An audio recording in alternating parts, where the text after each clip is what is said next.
ಇದೇ ನಾಡು ಇದೇ ಭಾಷೆ ಎಂದೆಂದೂ ನನ್ನದಾಗಿರಲಿ. ಹಾಯ್ ಹಲೋ ನಮಸ್ತೆ, ಎಲ್ಲರೂ ಹೇಗಿದ್ದೀರಾ? ಎಲ್ಲರೂ ಚೆನ್ನಾಗಿದ್ದೀರಾ ಅಂತ ಭಾವಿಸ್ತಾ ಇಂದಿನ ವಿಡಿಯೋವನ್ನು ಪ್ರಾರಂಭಿಸೋಣ. ಬನ್ನಿ ಶುರು ಮಾಡೋಣ. Love birds part 2. ಪಾರ್ಟ್ 1ನಲ್ಲಿ ಸುಜಾತ ಮದುವೆಗೆ ಮುನ್ನ ಏನೆಲ್ಲ ಕನಸು ಕಂಡಿದ್ಲು, ನಂತರ ಆ ಕನಸೆಲ್ಲ ಏನಾಯಿತು, ಮತ್ತು ಆಕೆಯ ಗಂಡ ಆಕೆಯನ್ನು ಯಾವ ರೀತಿಯಾಗಿ ನಿರ್ಲಕ್ಷ್ಯ ಮಾಡಿದ, ಮತ್ತು ಅವಳು ಒಂದು ಸಿಹಿಯಾದ ಸುದ್ದಿಯನ್ನು ಹೇಳಿದಾಗ ಆತನ ಪ್ರತ್ಯುತ್ತರ ಹೇಗಿತ್ತೆಂದು ನೋಡಿದ್ದೇವೆ. ಈಗ ಮುಂದೆ ನಾವು ಆಕೆ ಏನೆಲ್ಲ ನಿರ್ಧಾರಗಳನ್ನು ತೆಗೆದುಕೊಳ್ತಾಳೆ ಎಂದು ಮುಂದೆ ನೋಡೋಣ. ಅವಳ ಗಂಡ ತೀರಾ ಕೃತಕವಾಗಿ ನಾಟಕೀಯವಾಗಿ ಅವನು ಮಾತನ್ನು ಮುಗಿಸಿದ, ಆದರೆ ಅವಳೇನು ಮಾತನಾಡಲಿಲ್ಲ. ಒಂದು ಸಾರಿ ಕಣ್ಣೆತ್ತಿ ಅವನನ್ನು ಪೂರ್ಣವಾಗಿ ಅಳೆಯುವಂತೆ ನೋಡಿದಳು. ಕಣ್ಣಿನಿಂದ ಒಂದು ಹನಿ ನೀರೂ ಉದಿರಲಿಲ್ಲ. ಯಾವ ಭಾವನೆಗಳ ಏರಿಳಿತವೂ ಅವಳಲ್ಲಿಲ್ಲ ಎನ್ನುವಂತೆ ವಿಚಲಿತಳಾಗಿ ಕಲ್ಲಿನಂತೆ ಕುಳಿತಿದ್ದಳು. ಅವಳು ಅತ್ತರೆ ಬೈದರೆ ಅವಳನ್ನು ಹೇಗೆ ಸಮಾಧಾನ ಮಾಡಬೇಕೆಂದು ಸಿದ್ಧನಾಗಿ ಬಂದಿದ್ದನಾತ. ಆದರೆ ಅವಳ ಈ ಹೊಸ ರೀತಿಯನ್ನು ಕಂಡು ಅಪ್ರತಿಭನಾದನಾತ. ತಾಳಲು ಅಸಮರ್ಥನಾದ. ತನ್ನ ಮಾತುಗಳೇ ತನ್ನ ವಾಗ್ದಾನಗಳೇ ಬೆನ್ನಟ್ಟಿ ಬರುವಂತೆ ಭಾಸವಾಗಿ ಅವನು ಚಡವಡಿಸತೊಡಗಿದ. ಗಂಟೆಗಳು ಉರುಳಿದವು. ಅವಳು ಹಾಗೆಯೇ ಕುಳಿತಿದ್ದಳು. ಅವನು ಬೆದರಿದ. ಈ ಯಾತನೆಯನ್ನು ತಾಳಲಾಗದೆ ಅವನು ಹೊರಗೆ ಓಡಿದ. ಈಗ ಅವಳು ಕ್ರಿಯಾಶಾಲಿಯಾದಳು. ಎಷ್ಟು ಗಂಟೆಗಳನ್ನು ಅವಳು ನಿಷ್ಕ್ರಿಯಳಾಗಿ ಕಳೆದಿರಲಿಲ್ಲ. ಮನದಲ್ಲಿಯೇ ಯೋಚನೆಯೊಂದನ್ನು ಸಿದ್ಧವಾಗಿತ್ತು. ಅದರಂತೆಯೇ ತನ್ನ ವ್ಯಾನಿಟಿ ಬ್ಯಾಗ್ನಲ್ಲಿ ಒಂದೇ ಒಂದು ಸೀರೆ ರವಿಕೆಯನ್ನು ಹಾಕಿಕೊಂಡು ಹೊರಟಳು.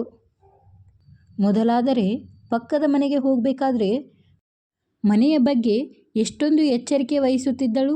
ಆದರೆ ಇಂದು ಅವಳಿಗೆ ಯಾವುದರ ಬಗ್ಗೆಯೂ ಅಷ್ಟೇ ಇಲ್ಲ. ಅವಳು ಯಾವುದರ ಬಗ್ಗೆಯೂ ಯೋಚಿಸುವುದಿಲ್ಲ. ಹೌದು, ತನ್ನ ಬಗ್ಗೆಯೂ ಯೋಚನೆ ಇಲ್ಲ ಅವಳಿಗೆ. ತಾನಿರುವ ಪರಿಸ್ಥಿತಿಯ ಒಂದೊಂದೇ ಎಳೆಯನ್ನು ಬಿಡಿಸಲಾರಂಭಿಸಿದಳು. ಅವನಿಂದ ಬೇರೆಯಾಗಿ ಇರಬೇಕಾದರೆ ಈ ಸ್ಥಿತಿಯಲ್ಲಿ ತವರು ಮನೆಗೆ ಹೋಗಬೇಕು. ಅಪ್ಪನ ಒಂದೊಂದು ಮಾತು ಕೂಡ ಸಹಸ್ರ ಧ್ವನಿಗಳಾಗಿ ಬಂದು ಅವಳನ್ನು ಮುತ್ತಿತ್ತು. ಅಲ್ಲಿಯೂ ತನಗೆ ಸ್ಥಾನವಿಲ್ಲ. ಹಾಗಾದರೆ ಒಬ್ಬಂಟಿಗಳಾಗಿರಬೇಕಾದರೆ ಎಲ್ಲಾದರೂ ಕೆಲಸವನ್ನು ಹುಡುಕಬೇಕು. ಅನ್ಯಾಯವಾಗಿ ಅಷ್ಟೊಳ್ಳೆ ಕೆಲಸಕ್ಕೆ ರಾಜೀನಾಮೆ ಕೊಟ್ಟನಲ್ಲ. ಉಳಿಸಿಟ್ಟಿದ್ದ ಹಣದ ಹೆಚ್ಚು ಭಾಗವನ್ನೆಲ್ಲ ಈ 1 ವರ್ಷದಲ್ಲಿಯೇ ಹುಚ್ಚುಚ್ಚಾಗಿ ಖರ್ಚು ಮಾಡಿದಂತಾಯಿತು.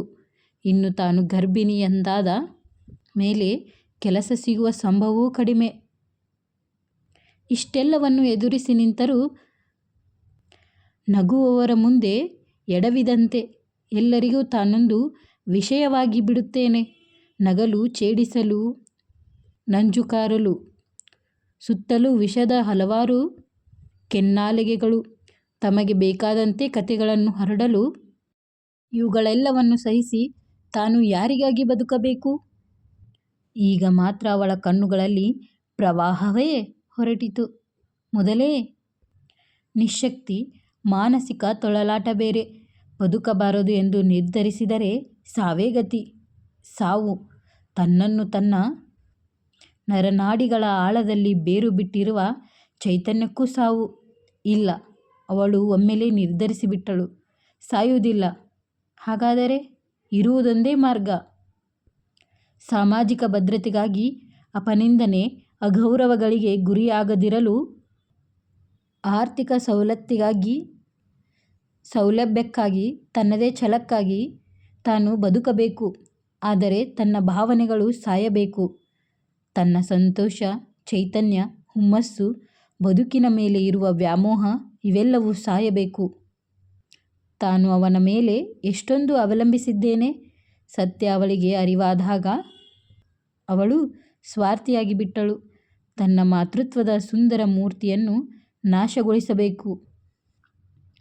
ಬಸಿರ ಕುಡಿಯನ್ನು ಅನಾಥವಾಗಿ ಬೀಸುಡಬೇಕು.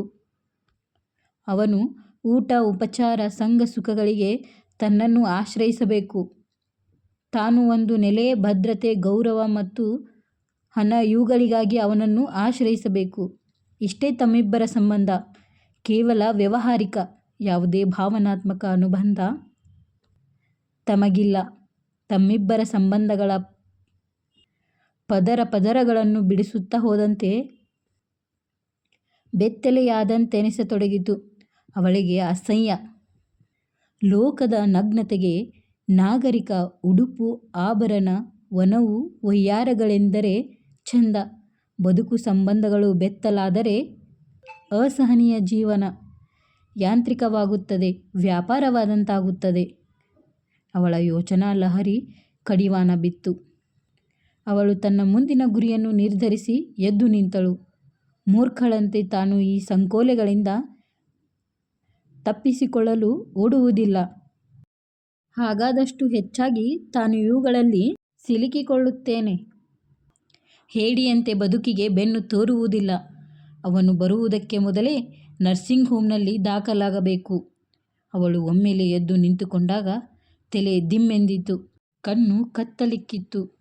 ಕೂಡಲೇ ಕೂರಲು ಆಗದೆ ನಿಲ್ಲಲು ಆಗದೆ ಗೋಡೆಯನ್ನು ಹುಡುಕುತ್ತಾ ಕೈ ಚಾಚಿದಾಗ ಅವಳ ಆ ಸ್ಥಿತಿಯಲ್ಲೂ ತಿಳಿಯಿತು. ಆ ಬಲಿಷ್ಠ ಬಾಹುಗಳು ಅವನದ್ದೇ ಎಂದು. ಅವಳು ಯಾವುದೇ ದ್ವೇಷ, ತಿರಸ್ಕಾರ, ಪ್ರೀತಿ, ನಿರಾಶೆ ಏನೂ ಇಲ್ಲದ ಭಾವದಲ್ಲಿ ಅವನ ಆಸರೆಯನ್ನು ಸ್ವೀಕರಿಸಿದಳು. ಇಷ್ಟು ಸುಜಾತಾಳ ಜೀವನದ ಕಥೆಯಾಗಿತ್ತು. ಇದರಿಂದ ನಾವು ಏನು ತಿಳ್ಕೊಬೇಕಂದ್ರೆ, ಯಾರನ್ನು ನಾವು ಹೆಚ್ಚು ಪ್ರೀತಿ ಮಾಡ್ತೇವೋ ಅವರಿಂದಲೇ ನಮಗೆ ಹೆಚ್ಚು ದುಃಖಗಳು ಸಿಗುತ್ತವೆ ಎಂದು ತಿಳಿಯುತ್ತದೆ. ಇವಾಗ ನಾವು ಈ ಪಾಠದ ಕ್ವಶನ್ಸನ್ನು ನೋಡೋಣ. ಪ್ರಶ್ನೆ 1. ಸುಜಾತ ಯಾರನ್ನು ಮದುವೆಯಾಗಲು ಬಯಸುತ್ತಾಳೆ? 2. ಮುತ್ತಿನ ಸೆಟ್ ಕೊಳ್ಳಲು ಬಯಸಿದಾಗ ಸುಜಾತಳಿಗೆ ಆದ ಅನುಭವವೇನು? 3. ಸುಜಾತ ಚಿಕ್ಕಪುಟ್ಟ ಆಸೆಗಳನ್ನು ತಿಳಿಸಿ. 4. ಆ್ಯನಿವರ್ಸರಿ ದಿನ ಮನೆಗೆ ಸುಜಾತಾಳ ಗಂಡ ತಡವಾಗಿ ಬರಲು ಕಾರಣವೇನು? 5. ತನ್ನ ಗಂಡ ತನಗಾಗಿ ಯಾವ ಉಡುಗೊರೆಗಳನ್ನು ತಂದಿರಬಹುದು ಎಂದು ಸುಜಾತ ಊಹಿಸುತ್ತಾಳೆ? 6. ಸುಜಾತ ತನ್ನ ಸಂಗಾತಿಯ ಕುರಿತು ಕಂಡ ಕನಸುಗಳೇನು? 7. ಸುಜಾತಾಳ ವೈವಾಹಿಕ ಜೀವನ ಹೇಗಿತ್ತು ವಿವರಿಸಿ. 8. ಆ್ಯನಿವರ್ಸರಿಯಂದು ತನ್ನ ಗಂಡನಿಗೆ ಸುಜಾತ ಕೊಟ್ಟ ಉಡುಗೊರೆ ಏನು? 9. ಗಂಡನ ಬರುವಿಕೆಯನ್ನು ಸುಜಾತ ಹೇಗೆ ನಿರೀಕ್ಷಿಸುತ್ತಿದ್ದಾಳೆ ವಿವರಿಸಿ. 10. ಸುಜಾತಳು ಕಂಡ ಕನಸುಗಳು ನನಸಾದವೇ? ಲೇಖನದ ಹಿನ್ನೆಲೆಯಲ್ಲಿ ವಿವರಿಸಿ. 11. ಮೊದಲನೇ ವಿವಾಹ ವಾರ್ಷಿಕೋತ್ಸವದ ಕುರಿತು ಸುಜಾತಳ ನಿರೀಕ್ಷೆಗಳೇನು? 12. ಪ್ರೇಮಿಸಿದ ವ್ಯಕ್ತಿಯೇ ಬಾಳ ಸಂಗಾತಿಯಾದ ನಂತರ ಸುಜಾತಳ ವೈವಾಹಿಕ ಜೀವನ ಹೇಗಿತ್ತು ವಿವರಿಸಿ. 13. ಸುಜಾತ ಪಂಜರದ ಪಕ್ಷಿಯೇ ಸಂಬಂಧದ ಕಥೆಯ ಹಿನ್ನೆಲೆಯಲ್ಲಿ ವಿವರಿಸಿ. 14. ಗರ್ಭಪಾತ ಮಾಡಿಸಿಕೊಳ್ಳಬೇಕು ಎನ್ನುವ ವಿಷಯದಲ್ಲಿ ಸುಜಾತಳ ನಿರ್ಧಾರವೇನು ವಿವರಿಸಿ. 15. ಭಾವನೆಗಳನ್ನು ಕೊಂದು ಸಾಮಾಜಿಕ ಭದ್ರತೆಗಾಗಿ ಸ್ತ್ರೀ ಪುರುಷರ ವೈವಾಹಿಕ ಜೀವನ ಲವ್ ಬರ್ಡ್ಸ್ ಕಥೆಗೆ ಹಿನ್ನೆಲೆಯಲ್ಲಿ ವಿವರಿಸಿ. 16. ಗಂಡ ಹೆಂಡತಿಯ ಸಂಬಂಧ ವ್ಯವಹಾರಕವೇ? ಲವ್ ಬರ್ಡ್ಸ್ ಪಠ್ಯದ ಹಿನ್ನೆಲೆಯಲ್ಲಿ ವಿವರಿಸಿ. ಈ ಕಥೆಯಿಂದ ನಿಮಗೆ ಏನು ಅರ್ಥ ಆಯಿತು ಅಂತ ಕಮೆಂಟ್ ಮಾಡಿ. ವಿಡಿಯೋ ಇಷ್ಟ ಆದರೆ ಲೈಕ್ ಮಾಡಿ, ಶೇರ್ ಮಾಡಿ, ಕಮೆಂಟ್ ಮಾಡಿ. ಹಾಗೂ ಕಂಟೆಂಟ್ ಇಷ್ಟ ಆದರೆ ಮಾತ್ರ ಸಬ್ಸ್ಕ್ರೈಬ್ ಮಾಡಿ. ಧನ್ಯವಾದಗಳು.